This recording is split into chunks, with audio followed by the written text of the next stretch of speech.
something that you find when you're a decade or so disconnected from everything, and you're just kind of going down some paths and drinking all the booze that you can.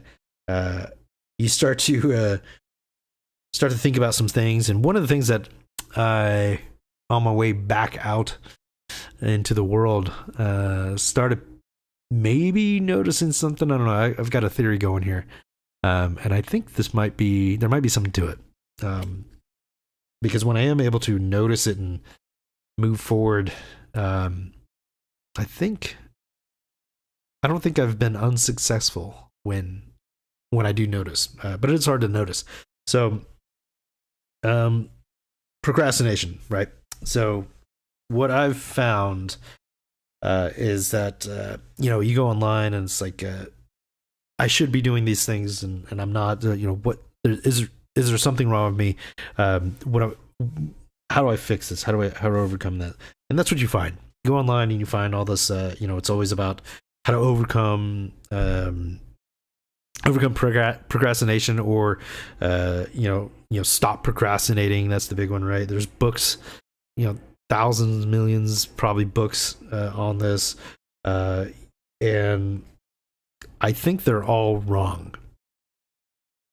Now, I'm not 100% because I'm still kind of working through this, but I don't think they're right in what procrastination actually is and what's happening. Because to me, in some of this self-exploration and working on myself and trying to be the best version of myself that I can be, and whatever that means, I don't know yet. We'll find out. But it seems like what's actually happened when you're procrastinating is that your brain, the algorithm essentially in your brain is like doing all the math and it's putting everything together. Like, who are you now? What are the tools that you have available to you?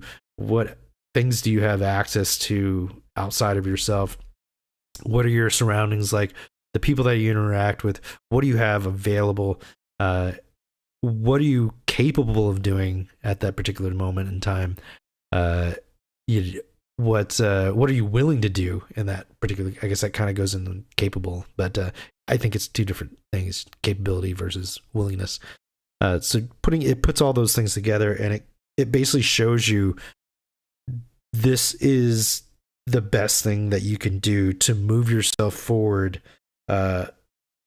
Even just like an inch or whatever it is.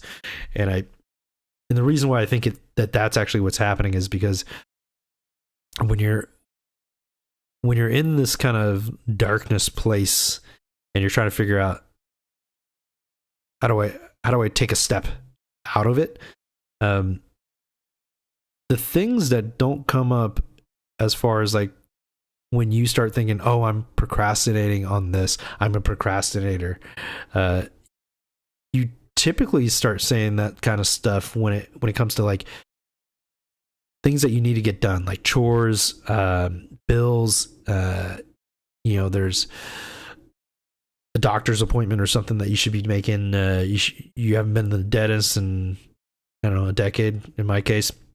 Thankfully, when I finally went, he said I was doing a pretty good job. So I had a little deep cleaning that needed to get done, but overall I was doing pretty well. So I was surprised.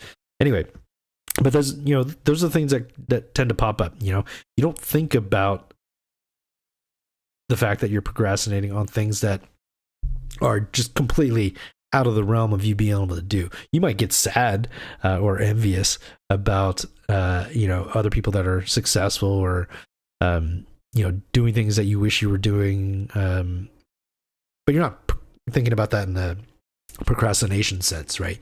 You're not thinking about the fact that oh yeah, I could do that tomorrow, but I'm not doing it because I'm procrastinating. That's not how that works. No, you think about there's a pile of laundry that I've been stepping over for the past, however long that is, depending on how much you've been drinking, which we'll get into later. Not today, different time. I don't think I have that kind of time. But yeah, so you think that you're procrastinating, or you're a procrastinator on the things that you could actually do. And I think that's actually what's happening there with procrastination. So, it's you don't ever procrastinate on the things that you can't do, or aren't willing to do. Like, you might, like I said, think about those in like the oh, I'm sad about that not being a thing for me. I'm sad that I'm not a billionaire, and flying myself through space on a cock rocket, with my head that looks just like my cock rocket, like making really bad versions of Lord of the Rings, spending, what did they spend, like $2 billion on a very bad TV idea that had nothing to do with the books. Anyway, like, you get envious for stuff like that. You don't procrastinate on those. You don't think of those as things that you're going to be able to do. So the other thing is, it's called procrastination, PRO, right? It's not called, uncrastination or decrastination or anything like that, whatever. It's called pro, right? And that's like proactive, like movement forward, adding to. So like, I've been thinking about procrastination as this thing of that's on my mind and it doesn't go away because I should do it. And then I do it. It usually doesn't take that long to do. So for example, the dishes, for whatever reason, I fucking hate doing the dishes, but now I do them every night. And I don't think about them. It's part of my routine. I never think about, oh no, I got to do the dishes, because I know I'm going to do them at the end of the day. I don't think about it through the rest of the day. And I've done that with essentially like all of my chores. I got this list now that I go through, a maniac with spreadsheets now when it comes to all that stuff, and where I would procrastinate on things and either never do them, or it would take me an entire weekend to get all my chores done. Now I get them done in like a couple of hours. So I can spread that out through the rest of the week, but I like to just kind of get it done in a big chunk. And I just have a checklist. I just go, and because I have a checklist, I've got a routine. I know I'm going to do them on this day at this time. I get them done very quickly. They're out of my mind. I don't ever think about them. I don't think about the fact that I got to pay bills.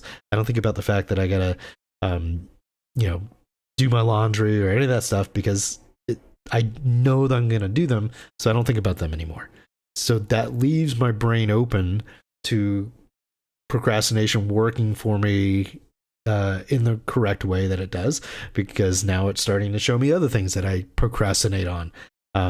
So like making videos and, coming on here, there's so many things where I was just like, nah, I'll record a video later and post it. And, I'll do the live stream next weekend, because I didn't contact anybody to come on here and, chat with me. So it was like, oh, I don't have a guest, so I don't need to go on there. But I don't need a guest every weekend. I do need to come on here every week, not weekend, and build that habit. And then eventually this will no longer be a thought. It's not going to be procrastinating anymore, because my brain will realize, oh, okay, I don't need to remind you about this anymore, because you're doing it all the time consistently.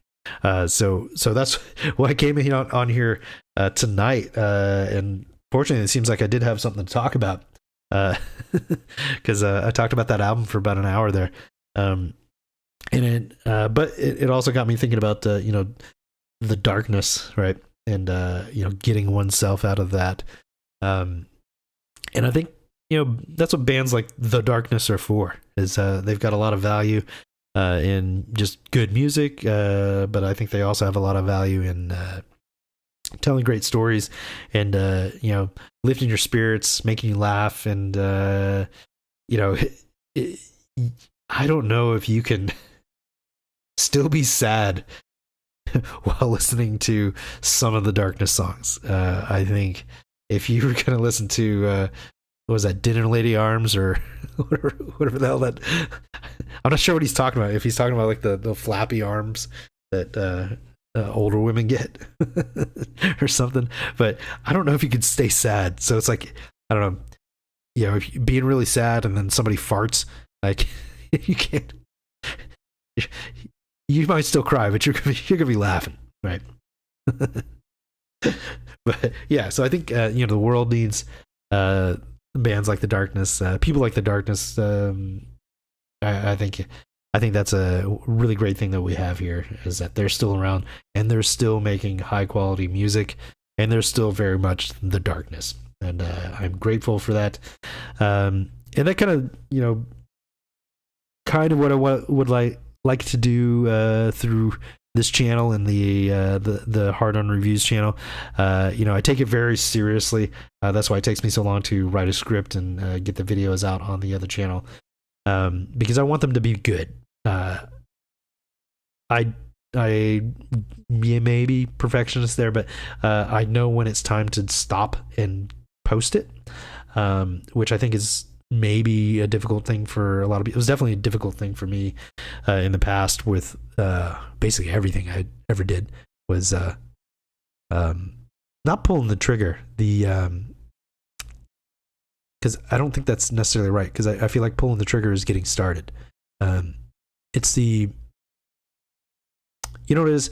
It's, if we want to use the same analogy there of the guns, it's like pulling the trigger and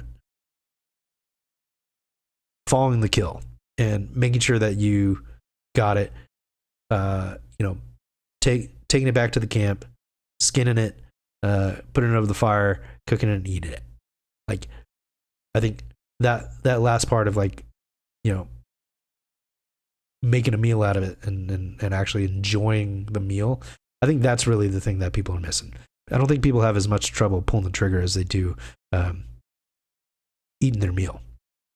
And I think, you know, that kind of goes along in the lines of procrastination there. I don't think that's, because if you're not thinking about it, you can't procrastinate on it. But if you are thinking about it, you can procrastinate on it, which means you can do it.